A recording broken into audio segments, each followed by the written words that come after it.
નમસ્કાર મિત્રો, ગુજરાતી વાર્તા સાંભળવા માટે આવ્યા છો. ચાલો આપણે વાર્તાની શરૂઆત કરી. હેવી મોટેરું એક નાનકડું ગામ હતું જ્યાં મોસમો નિત્ય નવા રંગોથી પસાર થતો હતો. ગામની એક યાદગાર દીકરી નમ્રા, જે એક શાળામાં શિક્ષિકા તરીકે કામ કરતી હતી. તેના સ્વભાવની સાદગી અને મીઠાશ ગામના દરેક મનને સ્પર્શતી હતી. આર્યન, એક મકાન પર કામ કરતો છોકરો, એ જ ગામમાં રહેતો હતો. તે મોટો અને મજબૂતીથી ગમતો છોકરો હતો, પરંતુ તે પોતાને ખૂબ જ એકલું જમાવતો હતો. નમ્રાને તે પહેલી વાર શાળા ખાતે જોવા ગયો હતો. એ દિવસથી આર્યનના મનમાં એક અનોખો ભાવ આવી ગયો.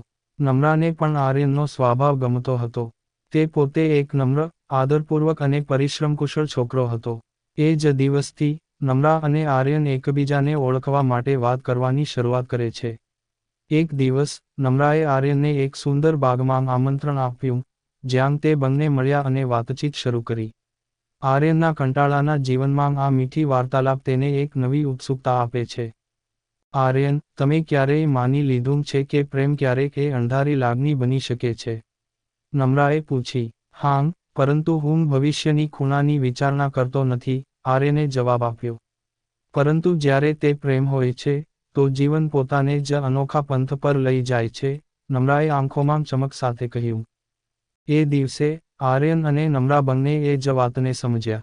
પ્રેમ એ માત્ર લાગણી નથી, પરંતુ એ એવી ગહનતા છે જે મન, શરીર અને આત્માને સંકલિત કરે છે. આ રીતે નમ્રા અને આર્યનની અંદર પ્રેમ અને વિશ્વાસનો એક નવો માર્ગ ખુલી ગયો. એ પ્રેમ, જે પવન જેવું મોહક અને મજબૂત, સદાય એમ ઈશ્વરના અનુકૂળ અહેવાલમાં સજીવ રહ્યું. વધારાની વાતચીત અને મળે જતાં નમ્રા અને આર્યનની હૈયે એક નવા સંબંધના બીજ ભીતર વાવ્યા હતા. એકબીજાને સમજવા અને સાથે વધતા જતા, એ બંને એકબીજાની હાજરીમાં અનોખી શાંતિ અનુભવતા.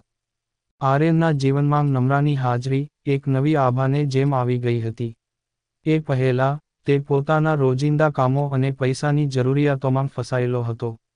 પરંતુ હવે નમ્રા સાથે વાત કરીને અને તેના સાથ મળીને, તે જીવનને વધુ સકારાત્મક રીતે જોવામાં માને થતો. નમ્રા, હું પહેલાં જે રીતે જીવી રહ્યો હતો, એમાં કોઈ ખૂણો નહોતો, આર્યન એક દિવસ ઉદાસીથી કહી રહ્યો હતો. તમે મને વિશ્વાસ અને શાંતિ આપ્યા છે. પ્રેમ એ માત્ર દયા, આશા અને સમજનો અર્થ નથી. તે એવા સંકલનનું પરિણામ છે, જે એકબીજાને સંપૂર્ણ બનાવે છે, નમ્રાએ સાદગીથી જવાબ આપ્યો. અમે એકબીજાની સાથે, જેમ દોસ્તો હોય છે, જેમ અમે એકબીજાને પોતાના દુઃખ અને ખુશી વહેંચી શકીએ છીએ. આ રીતે આર્યન અને નમ્રાનું સંબંધ વધુ મજબૂત બનતા ગયા. બંને વચ્ચેની મૈત્રી અને સમજણ એવી હતી કે એ જાણતા હતા કે હવે જીવે તો માત્ર એકબીજાના માટે. લોકો એ તેમની કથા પર ચર્ચા કરતા હતા. અનેક લોકો એમ માનતા હતા કે આ પ્રેમ બસ કાળગતીનો એક ભાગ છે, પરંતુ આર્યન અને નમ્રાએ પોતાના અનુભવો અને સંકલનથી એ પ્રેમનો અર્થ ફરીથી શોધ્યો હતો. એ એક દિવસ આવું થયું. આર્યનએ નમ્રાને એક સુંદર જંગલમાં ચાલવા માટે આમંત્રણ આપ્યું, જ્યાં બંને મૌન અને કુદરતની સાથે જોડાયા હતા. એ દિવસ આર્યન નમ્રાને એવી વાત કહી રહ્યા હતા જે એ પહેલાં ક્યારેય ના કહી હતી. નમ્રા, મેં હવે વિચાર્યું છે. હું તમારી સાથે રહેવા માંગુ છું. એ પછીનો દરેક દિવસ તમારા બિનનું અને પ્રેમમાં વીતી રહે. નમ્રાનું હૃદય ધક ધક થતું હતું. તેણે આર્યનના હાથમાં હાથ ઢાળી કહ્યું, હું પણ તમારાથી એટલું જ પ્રેમ કરું છું. પરંતુ તમે ક્યારેય નથી વિચાર્યા કે હું મારી જાતને શોધી રહી છું. પ્રેમમાં બધી વાતો પરિપૂર્ણ હોય છે, પરંતુ વ્યક્તિની જાતિ પણ જરૂરી છે. જ્યારે આ બંનેના હૃદયમાં સંકલન થયું, ત્યારે નમ્રા અને આર્યન એ જાણ્યું કે આ પ્રેમ માત્ર સંબંધ નથી, પરંતુ એ બંનેનો અસ્થાયી માર્ગ છે, જ્યાં એકબીજાની હકીકત, સુખ અને દુઃખ એકસાથે વહેંચાય છે. આ કથા એકદમ ભવિષ્યની તરફ દોરી, એ બંનેના જીવનમાં એક નવી ઊંચાઈ લાવી રહી હતી.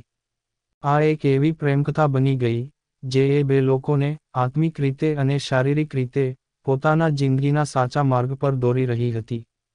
જ્યાં સુધી નમ્રા અને આર્યનના સંબંધનો મામલો છે, ત્યાં સુધી તે એક એવું જેવું બનતું ગયો કે બંનેના જીવનના એક નવો આવેગ સમાન બની રહ્યો હતો.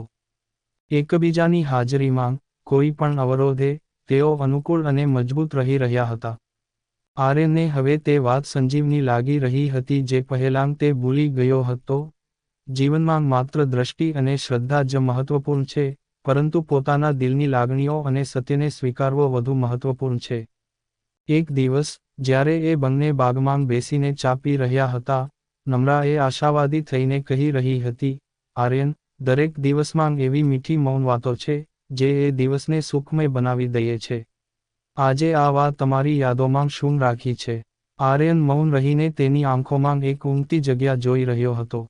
હા, આ સમયે એક એવું સાંજ બની રહ્યું છે, જ્યારે મારે એ બધું યાદ આવે છે જે મેં સેકન્ડ પહેલા ક્યારેય ના વિચારી હતી. તમારા અવરોધો, તમારું અનમોલ ધ્યેય, એ બધું હવે દૂર થઈ રહ્યું છે. નમ્રાએ હસતાં પૂછ્યું. હા, આર્યને કહ્યું, હવે હું સમજું છું કે ખૂણાની અંદર એવી નમ્રતા અને વિશ્વાસ છે, જે ખૂણાની અંદર જીવતું રહીએ. આળોમ થઈને, નમ્રા અને આર્યન એકબીજાની પાસે આ સમયને માણતા રહ્યા. આ સમય તેમને ભવિષ્યમાં વધુ મજબૂત અને વિશ્વાસથી ભરેલી યાદોને પરિપૂર્ણ કરાવી રહ્યો હતો. એ પહેલાં જે આર્યન ભયના ઘેરામાં જીવન જીવતો હતો, તે હવે નમ્રાની સાથે શાંતિ અને પ્રેમના પલનો આનંદ માણી રહ્યો હતો. નમ્રાએ કહ્યું, આર્યન, તું એ વાસ્તવિક પુરુષ છે જે હું અંદરથી જોઈ રહી હતી. પ્રેમ એ એવું એક જગ્યા છે જ્યાં તમે એકબીજાને જ્યાં સુધી માની શકો છો. આથી, બંનેને સાથે મળીને એક નવા દૃષ્ટિકોણથી જીવન જીવવાનું શરૂ કરવું પડ્યું. એક દિવસ, નમ્રા અને આર્યન મળ્યા અને તેઓએ એ અવસર પર પોતાના જીવન માટે એક મોટો નિર્ણય લીધો. અમે હવે એકબીજાના રસ્તે પર જઈશું, આર્યને કહેવું ચાલુ રાખ્યું, ક્યાંક એ સ્થાન છે જ્યાં હું તારા સાથે રહેવા માંગુ છું. હા, આર્યન, નમ્રા સાથી રહી, પણ તે પહેલા, અમે આપણા સ્વપ્નોને પૂર્ણ કરવાની જરૂર છે, આપણે વધુને વધુ એકબીજાને જાણવું જોઈએ. એ નિર્ણય એ બંનેને એકબીજાની સામે એક સસ્તું બંદર ના રહી, પરંતુ દરેક પરિસ્થિતિમાં એ એકબીજાને પ્રેમ કરતા ગયા. જ્યારે પણ એ એકબીજાને જોઈ રહ્યા હતા, એ હજી નવા અવકાશોમાં આગળ વધતા હતા. મૈત્રી, વિશ્વાસ, અને પ્રેમની નમ્રતાવાળી કથા એ બંનેના જીવનમાં એક અનોખો સ્વરૂપ લાવી રહી હતી. આજથી થોડો સમય પછી, આર્યન અને નમ્રા વચ્ચેનો સંબંધ નવી ઊંચાઈ પર પહોંચતા ગયા. એમણે શ્રદ્ધા, પ્રેમ અને મૈત્રીના નમ્ર પથ પર પોતાના જીવનનો પરિપૂર્ણ માર્ગ શોધી કાઢ્યો હતો. હવે એ બંને પોતાના રસ્તે વધુ મજબૂતીથી આગળ વધતા હતા, પરંતુ એમના જીવનમાં એક નવું પડાવ આવી રહ્યો હતો. આર્યન હવે નમ્રાના પરિપ્રેક્ષ્યમાં થોડીક તકલીફો જોઈ રહ્યો હતો. નમ્રા, એક શિક્ષિકા, જે પોતાના કામ અને સમાજમાં સામાજિક જવાબદારીઓનું પાલન કરતી હતી, હવે તે પોતાના સ્વપ્નોને પૂર્ણ કરવા માટે એક નવો માર્ગ શોધી રહી હતી. એનો મન અને દિલ બંને વિમુખ થવા માટે તૈયાર હતા. આર્યન, એક દિવસ નમ્રાએ કહ્યું, હું હવે થોડો સમય માટે શહેર જવા ઈચ્છું છું. હું તમારી સાથે છું, પણ હું ખૂણાની અંદર હું જાતને વધુ સારી રીતે ઓળખી શકું, અને હું સમજી શકું કે શું હું ખરેખર એક પ્રભાવશાળી જીવન જીવી રહી છું. આ બાળકના આ નિર્ણયથી આર્યન થોડો ચિંતિત થઈ ગયો. ક્યાં જાય છે? એ જ પણ તમારો રસ્તો છે. હા, નમ્રા હસતાં કહ્યું, સંઘર્ષ એ મારો માર્ગ છે. હવે હું કશુંક અલગ અને નવી રીતે જોઈ શકીશ. હું એ બધા પ્રશ્નોને જવાબ આપવા માંગુ છું જે મારા મનમાં છે. નમ્રાના નિર્ણયને સ્વીકાર્યું, અને તે સમજવા લાગ્યો કે, જો તમે ખરેખર કોઈને પ્રેમ કરો છો, તો એનો વિકાસ અને મુસાફરી તમારું મકસદ બની જાય છે. નમ્રા, જે પોતે એક વ્યસ્ત વ્યક્તિ હતી, એ મકાન અને જીવનનો ખૂણો ખોલી રહી હતી. એ ન માત્ર પોતાની જાતને ઓળખી રહી હતી, પરંતુ પોતાની જાતને શ્રેષ્ઠ બનાવવાનું આરામ પણ લઈ રહી હતી. પછી એક દિવસ, નમ્રાએ શહેરમાં એક સાહિત્યકારના સેમિનારમાં ભાગ લેવા માટે યાત્રા પર જવાનું નક્કી કર્યું.